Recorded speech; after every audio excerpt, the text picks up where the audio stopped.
All right, we're just gonna wait a little bit longer to get people in. Zach, do you want to just talk with people a little bit about the Zoom and all of that? Right. Yeah, I guess we can this is slightly out of order, but just on a scale of 1 to 5, if you could put in the chat how familiar you are with Zoom as just as a starting point. Full of shit. Some big talkers not serious, and if you are serious now, Okay, so we got a 4. so overburdened by guilt. That's your Yes, if you're not presenting or asking a question, please mute yourself.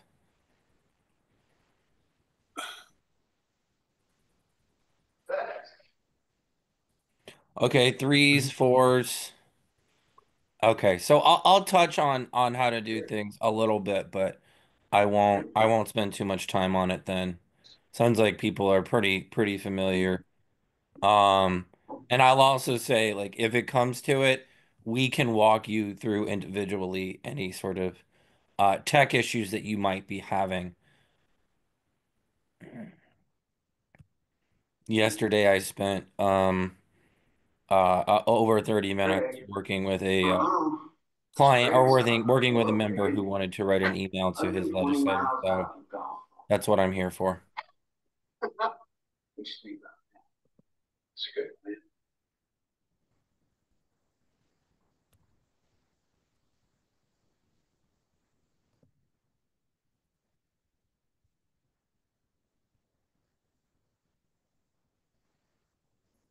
Okay. Really good, everybody. I would also just like to say thank you for taking your Thursday night and coming out here. Um, we really appreciate that. My name is Sam Wagner. I am the senior organizer for Dakota Resource Council, and with me is our other three organizers as well. Mike, Zach, and Ashana. You want to just say a quick hi? Hey, everybody. Hi. Yep. Um, Zach Cassidy. I'm the carbon pipeline organizer.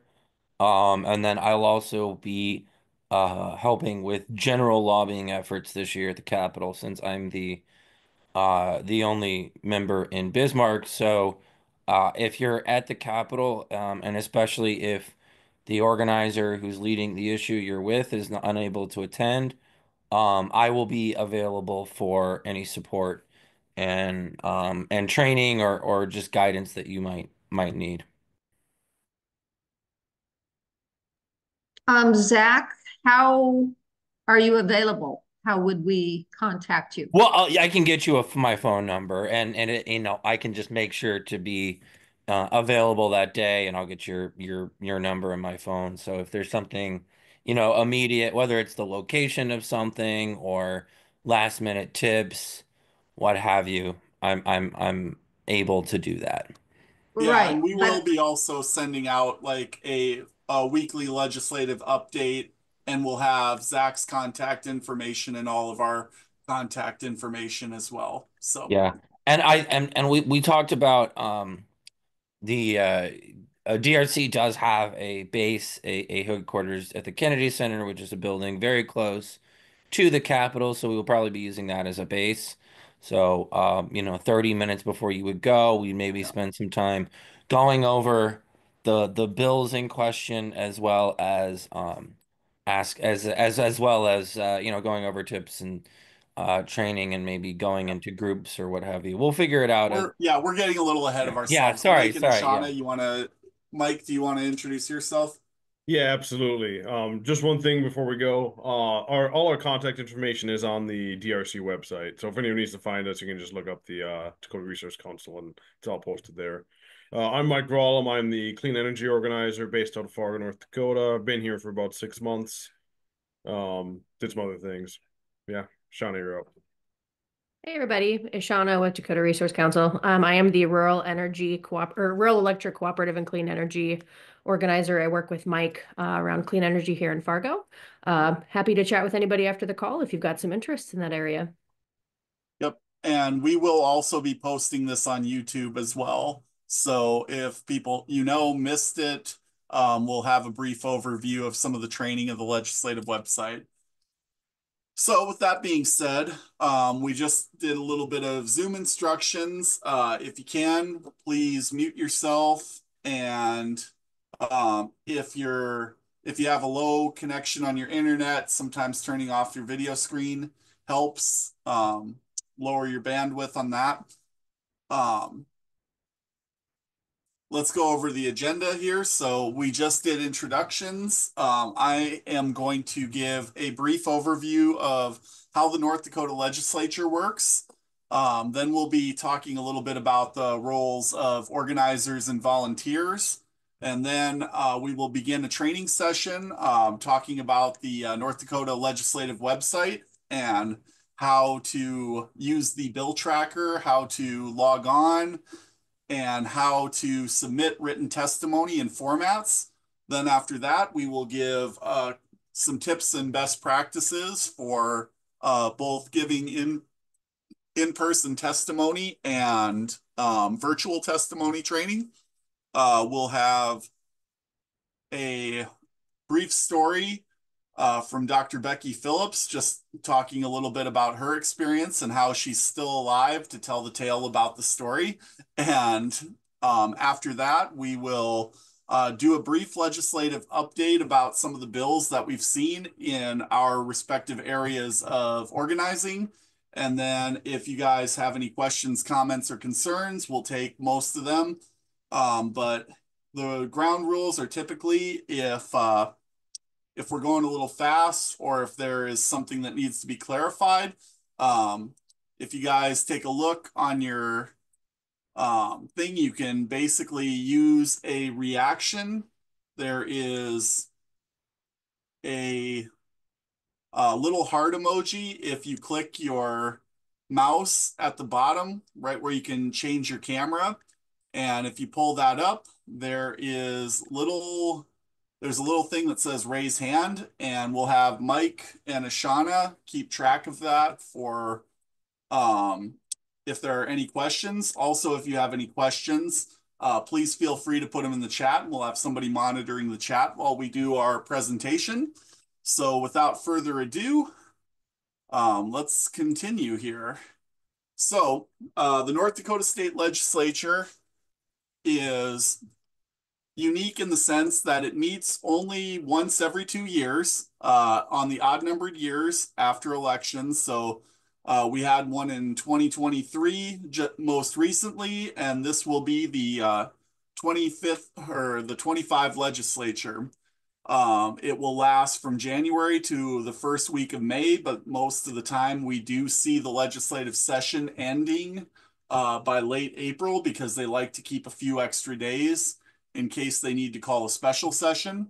After this Monday, each rep can submit up to 5 bills. There are 47 senators and then two representatives from each district in the House. So that is a total of 94 votes on that end. So they are looking at roughly 1,000 bills as been what usually goes through the Senate. The other thing to keep in mind is that departments can also submit bills. So you can see the Department of Agriculture or Game Fish and Parks. If it is an official executive office in North Dakota, they can submit the bill. All bills go to committee for markup, and that means any changes or amendments. We will see that sometimes. The unique part about the North Dakota legislature is that these bills cannot get killed in committee. They only get a do pass or a do not pass vote. So every single bill that has been submitted by a legislator will get a floor vote. If a committee recommends one way or another, just don't think that this is a slam dunk. If you see that, though, I've seen bills that have passed committee, no problem, get killed on the floor. And I've seen bills that have been recommended do not pass, easily pass in the legislative session on the floor too. On February 28th, we have what's called crossover. So bills are submitted in both the House and the Senate. And if they get voted in the House or the Senate, then what will happen is they have crossover. So the bill from the House that got passed will go to the Senate, and the bill that got passed will go from the Senate will go to the House. When they do this, the House and the Senate bills can be changed from what they are. So if they are changed in any way whatsoever, what will happen is they need to go to committee after that. And what will happen is if there is a bill that is slightly different than each one, then representatives from the House and Senate will meet together. They will negotiate what needs to be done, and then that bill that is compromised and rewritten and remarked up will go back to the House and the Senate and get a confirmation vote. And when both sides get a confirmation vote, then they go to the governor's office and they're signed. All of the bills have to be out of committee by April 9th. And the bills that get signed take effect on August 1st of the year that they are passed. There is one exception to that rule. If a bill gets an emergency clause, then it will be passed the second that it is signed by the governor. And we have seen several bills like that. Some of them are, like, for example, if you needed to give disaster aid to farmers from the state, or if there was a payout to veterans or something like that, or something that was very time sensitive, then they could issue an emergency clause and it would be effective immediately so that they can make sure that the law takes effect as soon as possible. There is one final key to this. Citizens can petition any piece of legislation to be put on the ballot. So if there is a law that is passed by the legislative session this year, you have until August 1st to collect, I believe the benchmark is around 25,000 signatures, and that can go on the ballot in the next election to try and repeal the law. So that is a brief overview of how the North Dakota State Legislature works. I just want to bring up a little bit of outlines for the organizer and the volunteers, or you guys that are coming in and receiving this training. So the one thing that you can count on us from DRC is that we will keep track of the bills. We will try and keep an eye on when the deadlines to submit testimony are. We will keep an eye out and let you know about any amendments. Some of the biggest things that have happened in the session is sometimes there will be a bill that we oppose because of one key issue, and then they will amend it, and then we will be fine with it. Or the opposite can happen, and we will have a bill that we support, and somebody can put an amendment in it that would make it unpalatable to our organization. This is just to keep an eye, or to keep you guys in the loop of this. The other thing that we can do as organizers is if you have written testimony, or you want to speak, you can come and show us your speech or show us your testimony, and we can try to help you out there. Zach will be able to coordinate most days at the session in Bismarck, but there will also be days, more than likely, where Shauna, Mike, and I will make a trip up to Bismarck as well with some volunteers. So once the legislative session kind of gets in full swing, then we should be able to see how that goes. I think let's just go real quick once more. I'm the Ag and Food Field Organizer. I will be dealing with mostly agricultural, meat packing issues, cottage food issues, And also, will take a lot of the water bills for clean water as well. Um, Zach, do you want to just talk a little bit about your specialties? Yeah, I am the carbon pipeline organizer. So, anything around the Summit carbon pipeline or other carbon pipelines in North Dakota is me, as well as I tend to take up other issues that don't like fall perfectly in our other in the other organizers' purview. So, for example, the data centers, I've worked on getting some legislation that may be introduced to end their tax benefit that they get. So, but yeah, like Sam said, I'm also going to be here just generally as a resource for you.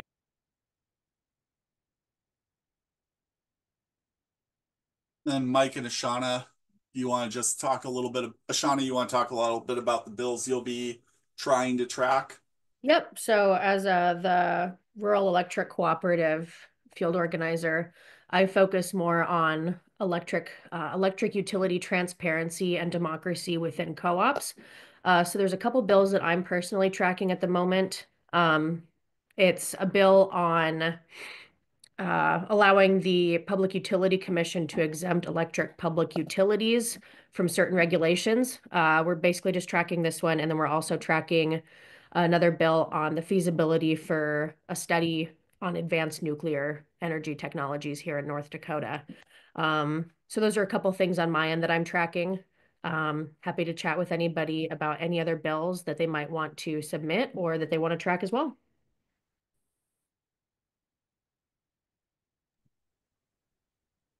Think I'm working on most of the same builds as Ashana, so if you have any questions for her, you can ask me as well. So All right. Volunteer responsibilities. Basically, what we're trying to look for with people when we work with them is hoping that they can submit testimony by the deadlines, show up to hearings on time, uh, and really, we count on you to be our voice for the issues that matter to you. So if you feel like there is something that we missed or something that is within our organization's purview that might not have fit into neatly into a committee or something like that, because we can miss bills just as easily. So one of the ways we make up for that is we try to have as many eyes and ears on the ground as well, and that's where volunteers can come in. All right. Michael, do you want to take? absolutely. All right, so we'll be And then going. just say next slide whenever you need Yeah, it. yeah. So we'll be going through the legislative website so you can find bills and get registered, basically. It's fairly simple and straightforward. We have both this explainer and the state also has a explainer of their own that we'll be linking to in a minute here. So if you want to follow along in your own browser, you can see the website address at the bottom, legis.nd.gov. If you enter that into your website, we will get what comes from the next slide, please. Give us this page. So once here, you'll click on the legislative bill tracking system. Uh, Next slide, please.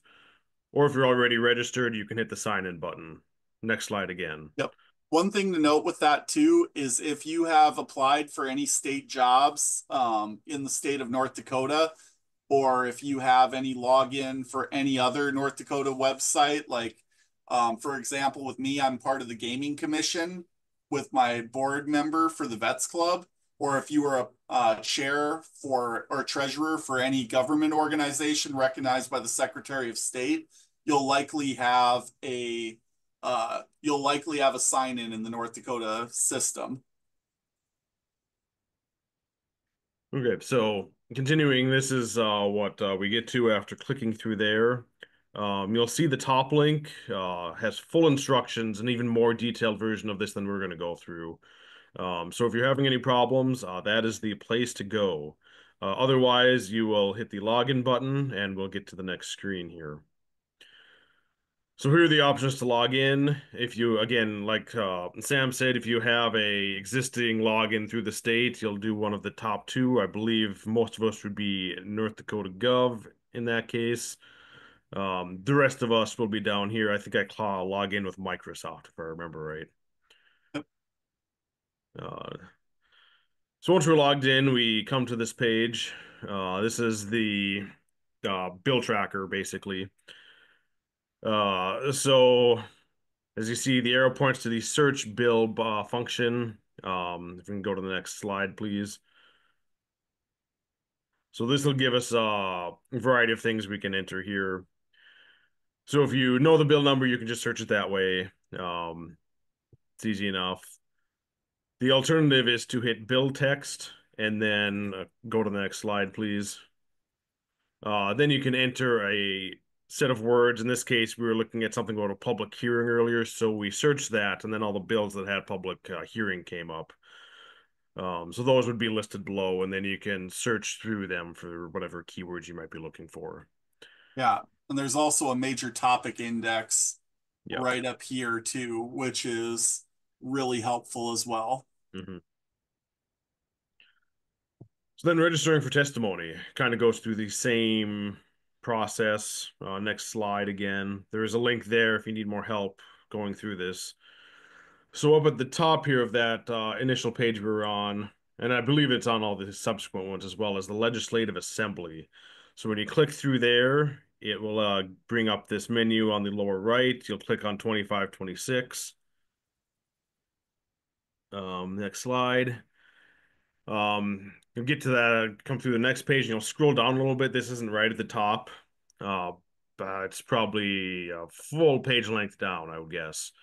You'll get the committee hearings tab, and we can go under there, and that'll give this larger menu that we see in the bottom half, and that'll give all the committees that are up. So I believe in the next slide we go to an Agriculture and Veterans Affairs Committee. Oh, just the Agricultural Committee.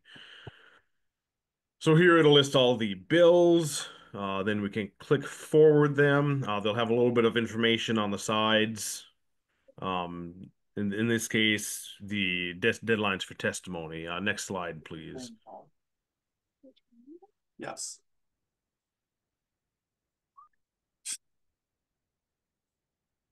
Next slide, please. Sorry about that. My daughter. Yeah, no worries. It's all good. So once we get here, then it gives us a few options. We, of course, want to go to hearings and testimony. So let's go to the hearings. And this gives us our options. And at the end, it has a button to submit testimony. You'll click through here.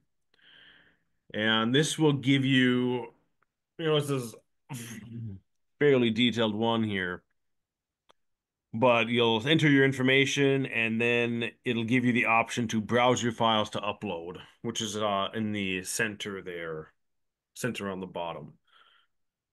So fairly straightforward. Once you get there, it's pretty simple. And if you ever need any help, this will be online. There is the state-provided instructions as well as this PDF that we'll be sharing as well. Next slide, please. Oh, sorry. Hold on. Yeah, no worries. Was I doing these, or is this you, Sam? Shauna, yeah. Okay, yeah. I think you've already done most of mine. Okay.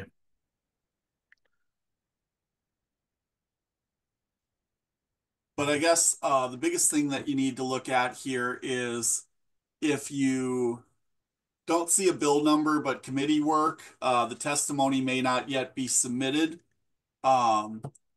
Just keep watching the bill tracker.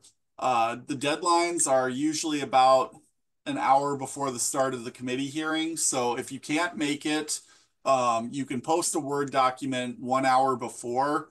But really, the best time to submit any comments is a day before that, so the committee can actually get a chance to read your material. If you're calling in, the phone number that you register must match the phone number that you're calling in with. And also, if you're online with Zoom, your name needs to match what your name or your email that you use to register with that must match the name that you registered with. If you're giving testimony for multiple bills, you have to have them as individual documents. You can't just put Senate Bill 2335, House Bill 5, 1137. The other Another tip I can give you right now is that with House and Senate bills, House bills will always have always have a number in the thousands. Senate bills will always have a number in the 2000s.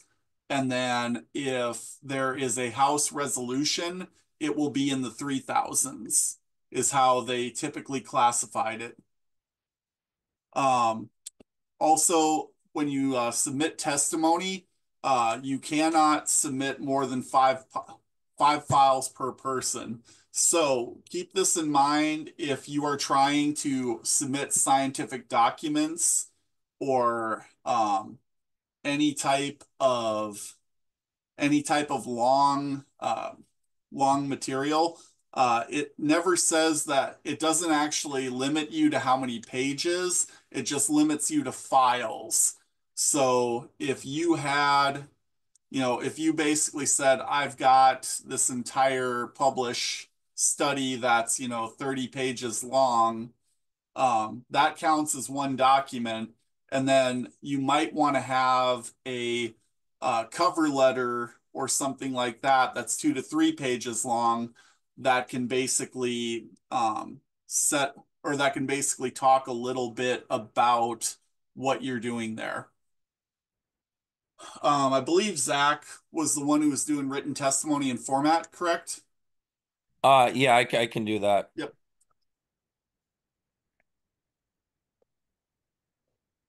Okay, yeah. So when submitting written testimony and they do pay attention to written testimony, so it is a good way to, if you're not able to go in person or virtually, it is a good way to go. Make sure to include your full legal name, your phone number, and your address. It is important to do those things correctly, and I'll go into more about that later. So just yeah, or stay on the same side, please. Oh, Yeah. Open your address. Open by addressing the community, the committee, not the community, the committee, sorry. Chairwoman, Jefferson, just as an example, and members of the Agricultural Committee.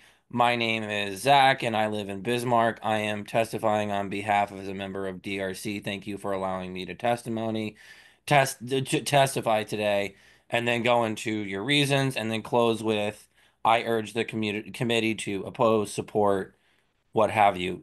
Close with what the ask is, just to really hit that home. And that works, and that's a good example and a good tactic for in-person testimony as well. Next slide, please. Yeah, so here's just a good example of a form that you could use, and feel free to come back to this as a just as an example and something to look to as a template in the future.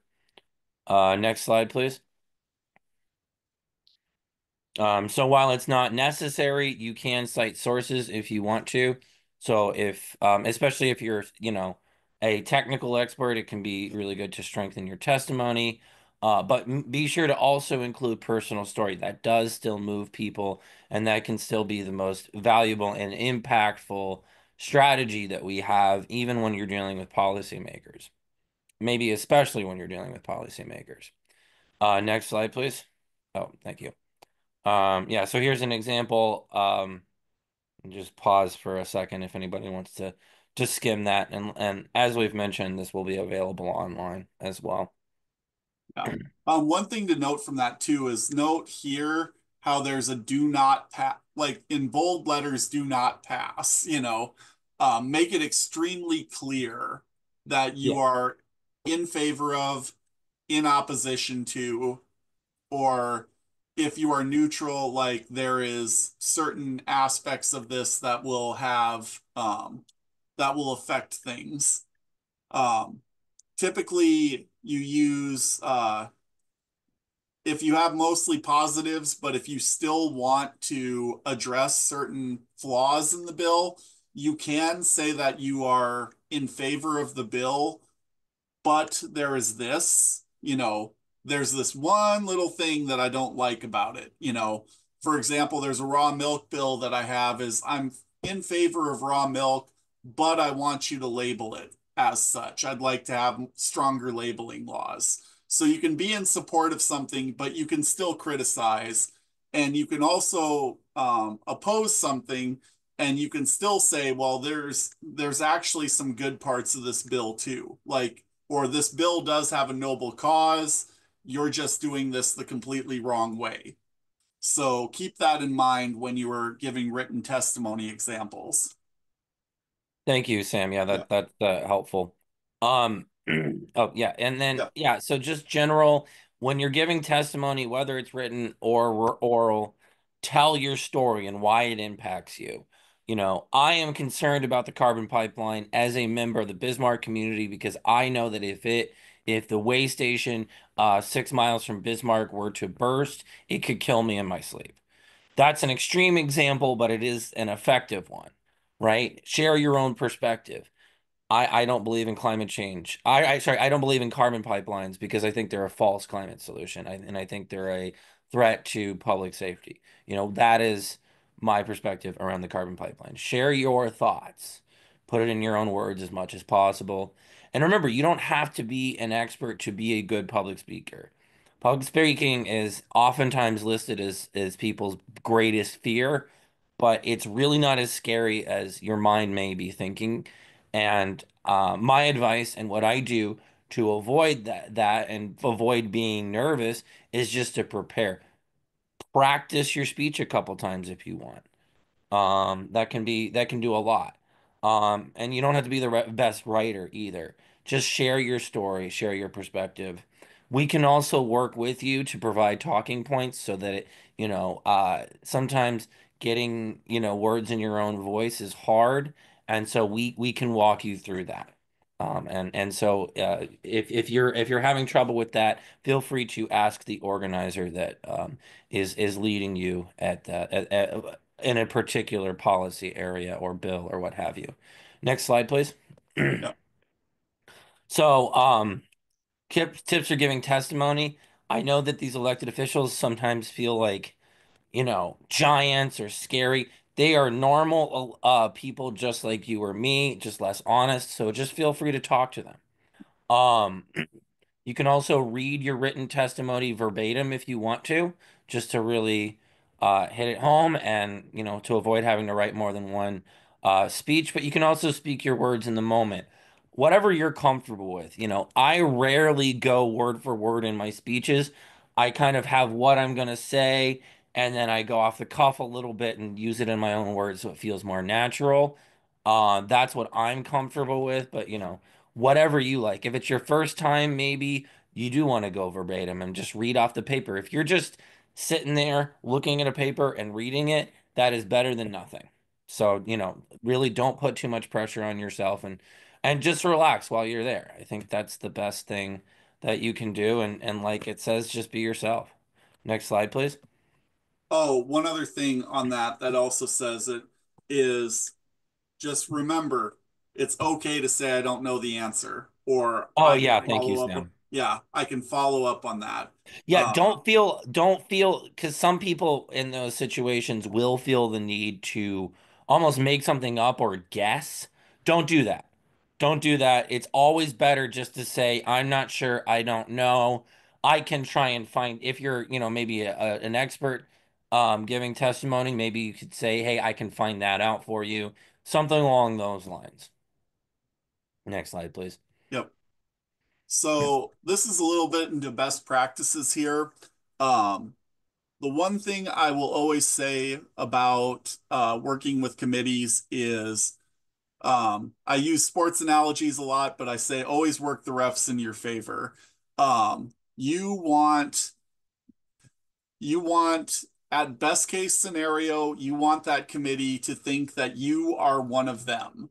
that you are a normal person that they would hang out with every day and possibly even talk to them like old friends. Um, at the very least, though, you want to try and get a neutral reputation with the committee chair and present yourself as an honest person that may even have a slightly different ideology with me or with them. Thank them for their time and always make sure that you express gratitude that they are having these hearings.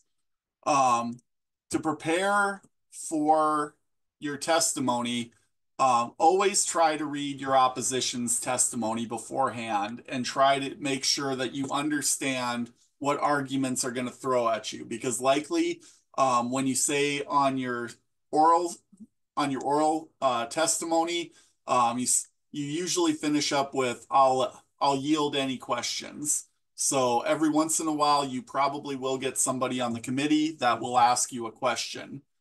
Um, the biggest thing is when you are talking to somebody that doesn't agree with you on the committee, um, do not try to get a barb or a zinger, or I know in some cases it might feel really good that you put that guy in his place, or you didn't really like the way that that committee woman talked with you, but you have to realize that sometimes they might not agree with you on CAFO or livestock issues, but they might really be into your soil issues or maybe really like your raw milk bill.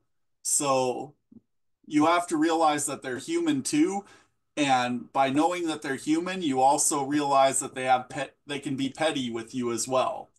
And I've seen several bills get killed in committee or on the floor because several representatives just did not like who was putting it forward or who was supporting it.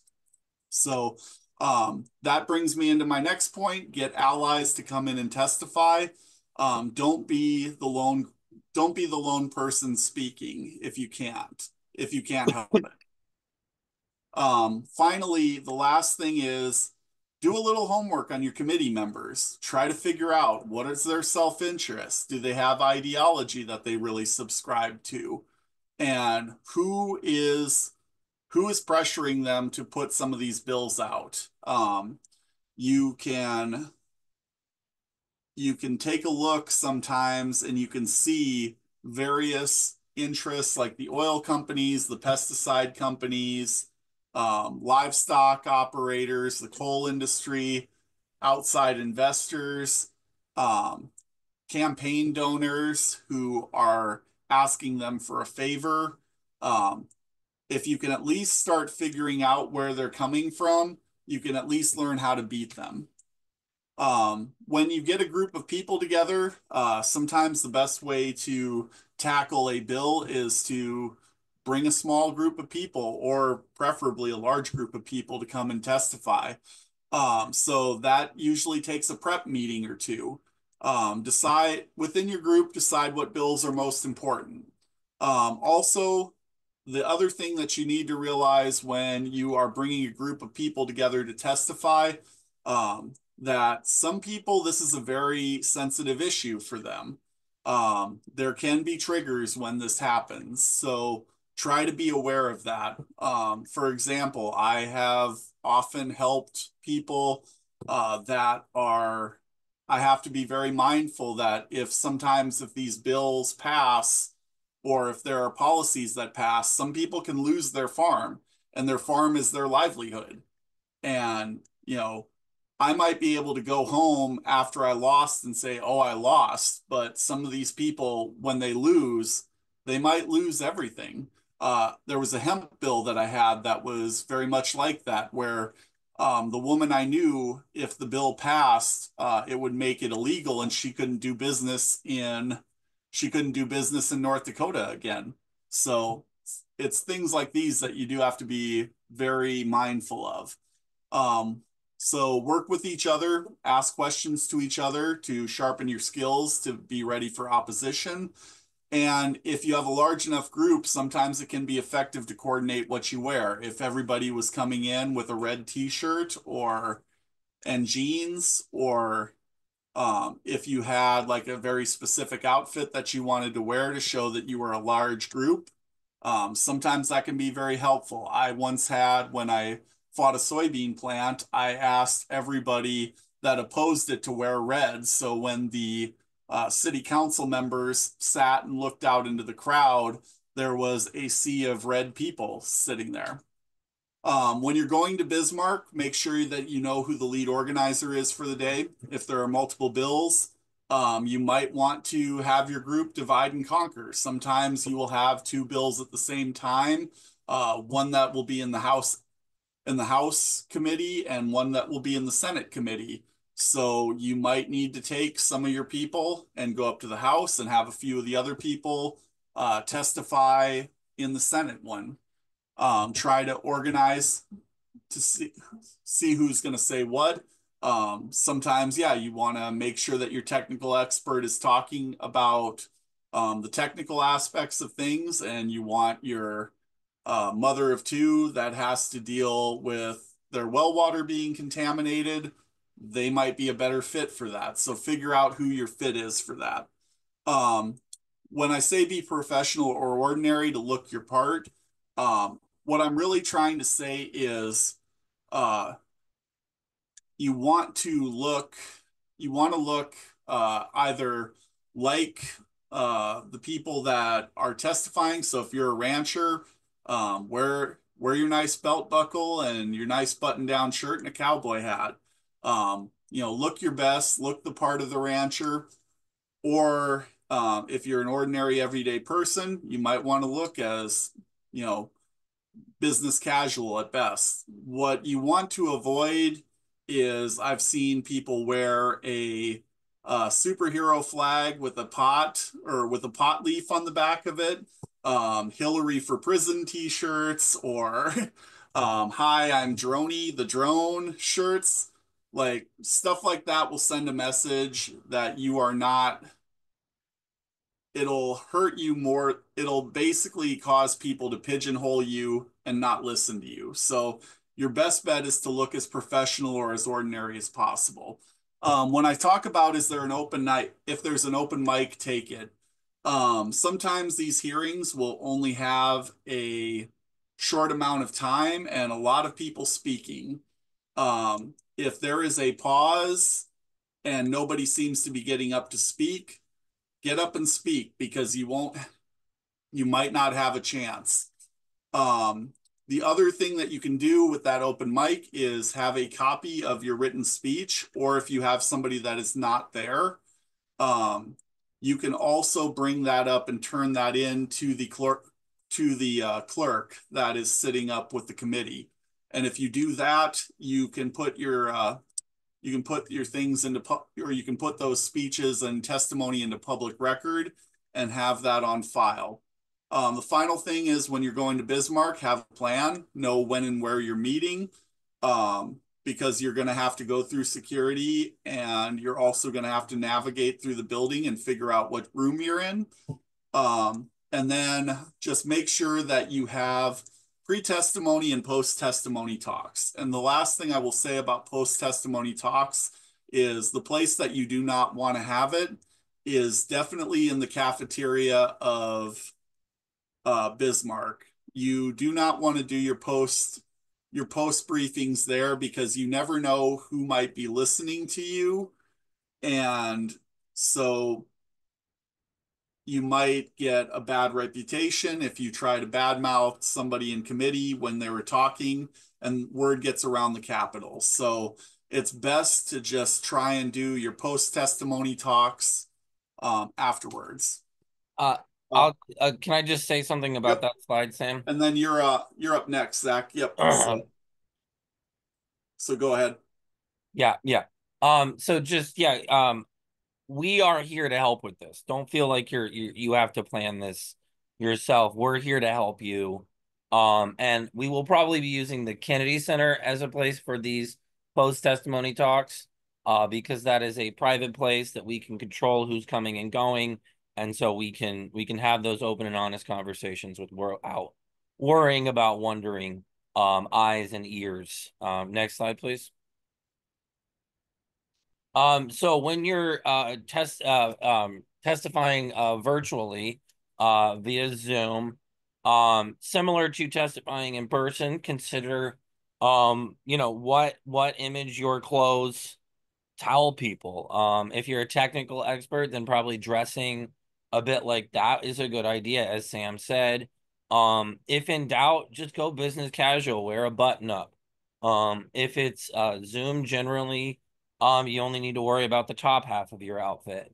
But then also, something that gets people in trouble, not having a good background can make you look like a less serious person. So if there's, a poster in your background that has a pot leaf or something like that, you probably want to make sure that's not in the picture. If it's an important Zoom meeting, I always take the time. I just open my Zoom camera at least an hour before and just look at what's in my background. What image does it say? I've situated my room in such a way that when I'm on my Zoom at my desk, there's nothing that could embarrass me. So doing that kind of thing and testing, like it says, is a good idea. Also, make sure that your phone number and your email address matches the information that you sent in, um, because the clerk will only be looking for that information. So if you use a different email address or phone number, they might not know to call upon you. And if you have any questions with any of this, feel free to reach out to one of the organizers. We can work on you one-on-one to prepare testimony or walk you through the technology if you need uh and Ishan, and can you go to slide 34? I want to touch on some of that real quick too. Which one? 34, Zoom Hold on. instructions. Which one? Yeah, slide 34, Zoom instructions.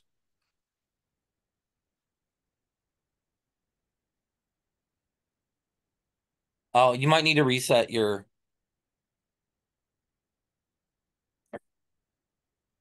Which one? Here, slide let me, 34. yeah. Is it not? Ah, there we go. I don't I know think why I that. just went too far. Anyway, yeah, just real quick, since everyone's familiar with Zoom, I won't go into it, but go into it too much. But when you're using Zoom, make sure that you name yourself to your full name and make sure it matches the name that you registered with. I won't make you go through this activity, but if you are nervous about it, feel free to reach out to one of us and we can help you out. And then if Um, and if you want to go ahead and practice that, let us know and we'll work with you on that. 36, please. There we go. Just as a brief legislative update, I want to emphasize this is not anywhere close to the number of bills we're tracking. These are just just some examples that we have that we're currently tracking. The green means that we are for, the red means we're against, and yellow is sort of we're considering it. So, for example, SB 2117 would create an abandoned mine reclamation fund. We're for that. That's a good thing, cleaning up mining sites. That's pretty much a no-brainer. But for example, SB 2116 would change definitions within the century code. We're concerned about the definitions, but it would create limits on light pollution from wind farms, which we are for. So we're watching that one to make a decision. And then HB 1062 prevention would prevent energy co-ops from being able to charge AI facilities higher rates for their electricity. That's from the Public Service Commission. They want to stop co-ops from being able to do that. We're opposed. We think that if a co-op wants to charge an AI facility more, they should have the right to do that if they so choose.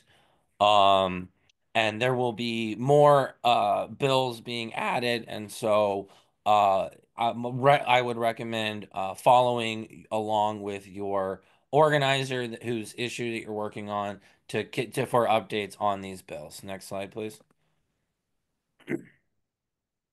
Sam went into this a little bit, so I'll just be brief on this page. This is the 2025 legislative deadlines.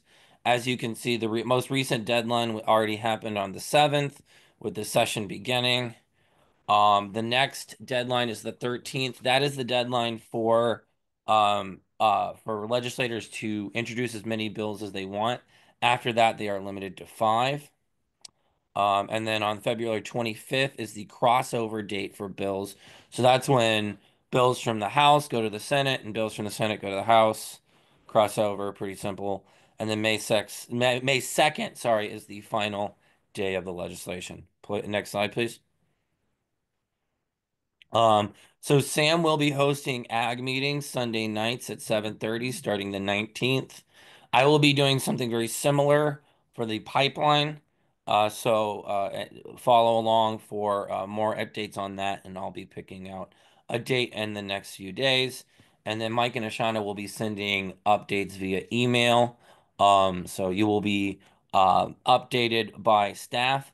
But we also encourage volunteers, especially if there's a particular bill that you're interested in or a general issue that you're interested in. It's a good idea for you to take some time on your own to stay abridged. You know, we work hard, but there's going to be a lot of bills, and we are human. And so having volunteers who are looking after bills as well and alerting us as they see things that they want us to know about, that can really help make sure that things don't fall through the cracks. So we absolutely encourage anyone and everyone who's passionate about something in particular to follow it at the state level. And like I said, we're here to help you do that. Um, Stay abridged for the issues that matter most, like I said, and then let us know in the chat what you're most interested in so that we can start to match you with those opportunities. If there's something that is outside of DRC's issue areas, so as a reminder, we work on clean energy, we work on ag issues, we work on the carbon pipelines, we work on energy co-ops, we work on land rights. But if it's outside of those, um and you're interested in, for example, women's rights and abortion access or property tax reform, what have you, feel free to send a private message to either Mike or Ashana, or feel free to email us, and we will, land rights, exactly. And we can connect you with organizations or individuals who are engaging in that kind of work if it's not something that we're able to directly um, help you with. Just as a reminder, we are a land rights organization as well. So if that is an issue, that is something that would fall under our purview. Next slide, please. And I will pass on to Sam to finish this up. Yeah, I would like if Becky, if you're still here, I was wondering if you'd like to share a little bit. Becky has come with us to DC and also come to several has come to several legislative sessions to help participate. So, and I was just wondering, Becky, if you could just share your story about, some of the times that you've worked with DRC. Yeah, I found testifying very motivating, and I found it a very positive thing to do. Um, I think it's helpful if a person speaks kind of from their heart about what is true for them and what they really think, um, and try to speak to the people as though taking into consideration that they might not have your same point of view, but you wanna persuade them by expressing your experiences. Um, so that's what's worked for me. And that point about the open mic, I mean, that's what I did when as soon as there was a break in the mic, I jumped up and said, "Well, I'll only be 5 minutes," and I explained for 5 minutes what my testimony was, and that gave me the Yeah, opportunity. you were my inspiration for that Ah, slide, actually. I guess that it's a result of too many years in the big city where people do that. And yeah, I found and then if you wear something that, of course, you're comfortable in, but maybe is a little bit noticeable, um, it that helps too if you want to attract a little bit of attention, that and get a little bit more notice, perhaps. And yeah, it's a great experience to participate in the process and be part of it and raise your voice and you know, I would encourage anyone to do it because it's a and the only thing I would do differently is, when someone asks me a question, I tend to be real hard on myself, so I'll say, well, I don't know about this and this, I didn't study that. And you could tell in my voice that I'm saying, oh, dang, why didn't I anticipate that question? And if I had to do it all over again, I would be a little more confident. I would say, yeah, I might not know the answer to that question, but I want to point to such and such. And I'd probably come across a little bit more confidently, like no one can have all the answers to everything. But I could at least, sort of respond in a more confident fashion and not expect myself to have the answers to every question. Yeah. Thank you very much for sharing, Becky. I appreciate it. Uh, All right, with that, if we will also make this slideshow available for everyone that's here. So we expect an email for that as well. There actually is a government files document that is available online that has comprehensive training for uh, the legislative website. But other than that, if you got any questions, comments, or concerns, we can try to address that. And then we're looking at we promised about an hour's worth of time, but I can stay about 15 minutes if need be. So, can Minnesota residents provide testimony? Yes, they can. Um, Especially if it's matters involving like the Red River or things that would affect trade with Minnesota.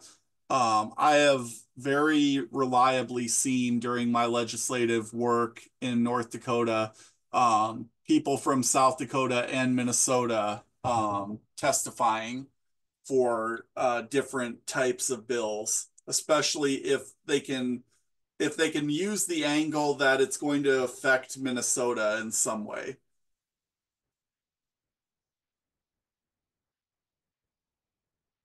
And it looks like Mary Saul had a question. She asked, do we have any industrial ag experts? I would say the closest to that is probably Katrina Christensen. She's a member of our organization. I can answer questions, but I'm not, a PhD on the topic. Yeah. What do you mean by industrial ag?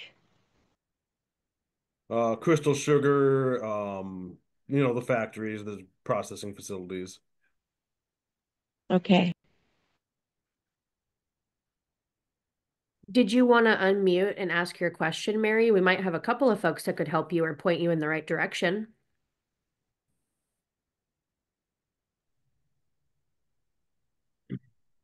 It looks like she messaged me 12,500 cows in the Riverview farm. So that might be more your purview, Sam. Yep. I've worked with Mary. Oh, yeah. Um,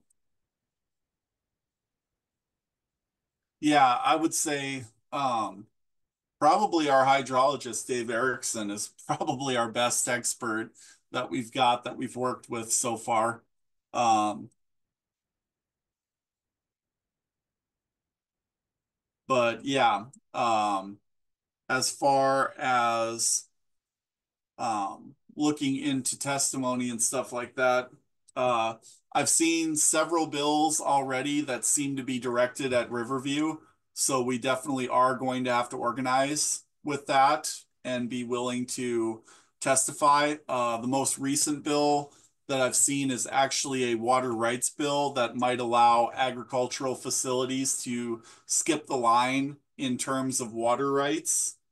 But I do feel that with that, we might be able to get a lot of cities and the League of Cities to oppose legislation like this. Glenn, having worked with a number of small farmers and yes, we do monitor. We have been keeping track of anything that is dealing with cottage food laws. As far as I've seen right now, there are a few raw milk bills that are going to be coming through. One of them is adding milk products, raw milk products to the raw milk that is allowed within the state that was passed in the 2023 session. So if this is passed, this should allow cottage foods to make their own cheese and butter using raw milk. Um, and then we'll keep an eye on it. But yeah, if there usually are anything that is dealing with farmers markets or direct to consumer purchases or anything like that, yes, DRC would keep track of it and would testify in favor of it or against it, depending on what it actually does. I hope that answered your question.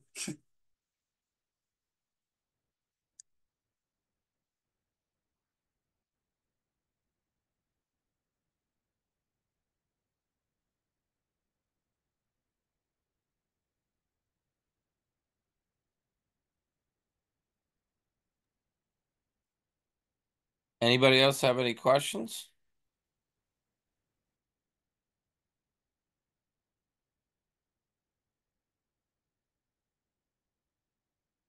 Oh, I think I might have put drc.org, or it might be drcinfo.org. It looks like Paul Jensen asked, what kind of delay practices may we expect to face by the various committees? What type of delay practices? Yep. Paul, do you want to come on and unmute yourself? I'm not quite sure Okay. what No, you're meaning by that.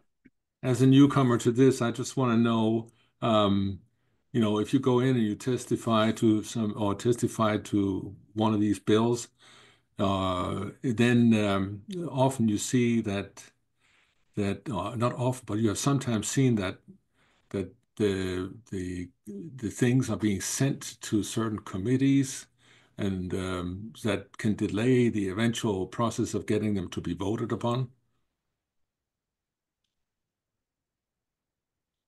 Yeah, the only thing I would say as far as um I would say some bills take longer than or than other ones um because if it's a contentious vote, one of the tactics that I've seen is that they will try and wait until one of the chief opponents of the bill, especially if it's a powerful senator or House member, um, is absent and put it on the floor.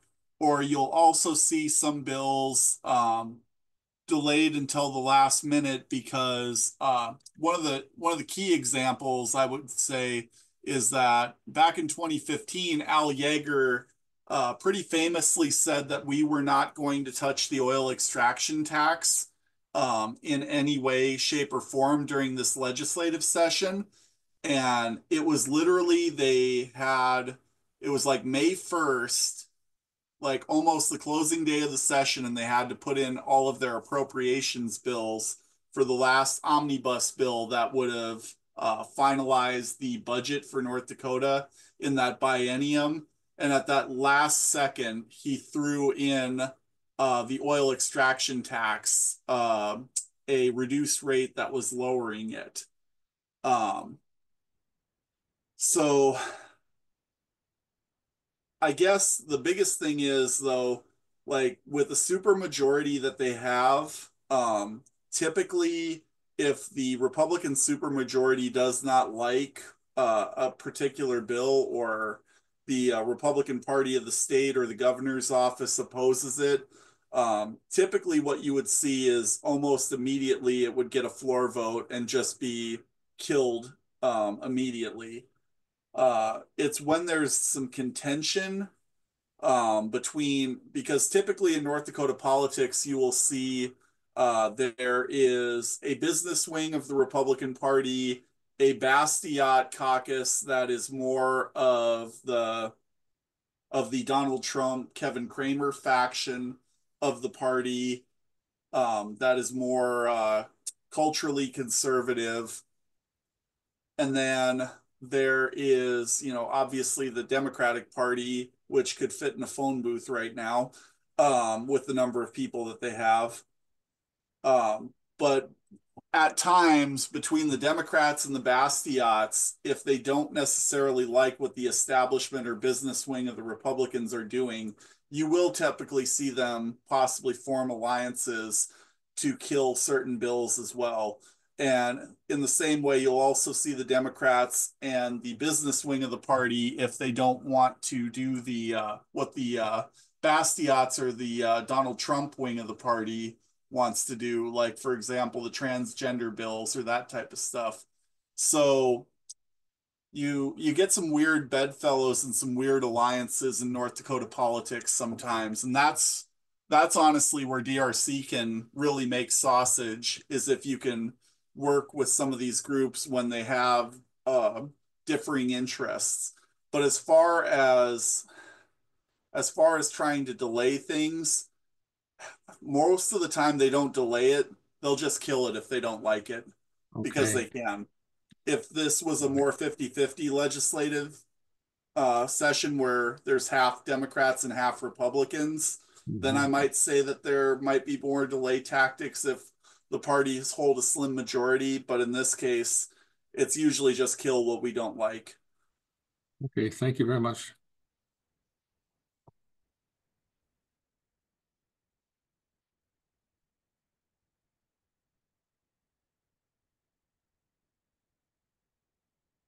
Oh, and the drcinfo.org, sorry, that's the actual website. Um, Also, just I got to pitch it at drcinfo.org. If you are not a member of DRC, you can become a member there. With membership, you can help support myself, Mike, Zach, and Ashana's salaries. You can also have a say at in where we're looking as far as our policy goes. You can be part of our committees or our policy committees as well to help influence what direction our organization goes in. Memberships are $35 a year, $15 for seniors, and $55 for a household membership. So if you are interested in joining, you can also contact us in the chat and we can get you a link to help you out with that. You can do that online very easily. But other than that, do we have any other questions?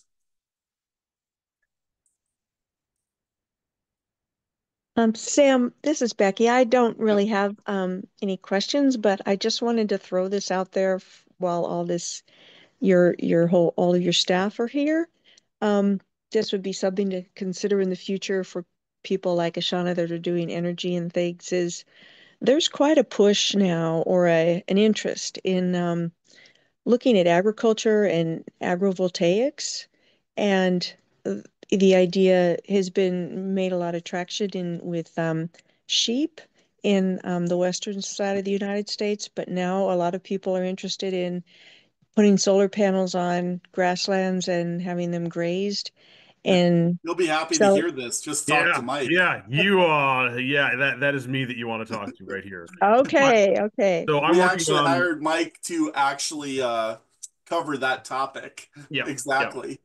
This is the thing that I'm doing right now, since all my legislation isn't really going anywhere, because I'm trying to get solar built in it's North Dakota.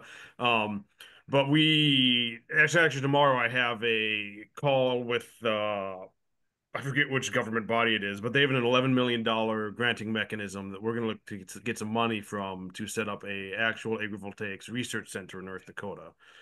So it's really early on, but it's what I'm going to be working on for the next 3 months. Oh, So that is super excellent. Yeah, I uh, saw some sort of a grant proposal mechanism as well. I'm not sure if it's the same one, but where possibly. you looking at coalitions, ranchers, solar professionals, energy companies to work together to help demonstrate that this can be done. And I just see that there's a potential there for, people talk a lot about the carbon, but this would be just another added, right? Yep. You can Absolutely. do, I could just see grazing systems, especially grazing systems with collars, Hmm. have that virtual fencing, Yep. and so you can track where they are and what they're doing as they're grazing. You can do it in a regenerative fashion, and you can make money selling your electricity back to you through the solar panels, right? Yep. Absolutely. So I did the economics with Paul on setting up a solar installation operation. We were targeting like mid-sized, like farm scale arrays, Mm-hmm. institutional buildings. And so a lot of times you're already fencing these things off to begin with. So Hmm. they kind of form natural paddocks for Yeah, like regenerative grazing as well. So yeah, it's very right. interesting. So the other benefit is that I've already established really good relations with the group that's building the Harmony Array north of Mapleton, and they want to do sheep. And when I told them that we were interested in starting up the sheep operation for them, they said that they will be in touch with us. So, Fantastic. yep, good times. All right. I'll be sure and do cows too. Yep. Cows are a little tougher because they're bigger and you need a heavier system, but it's perfectly doable.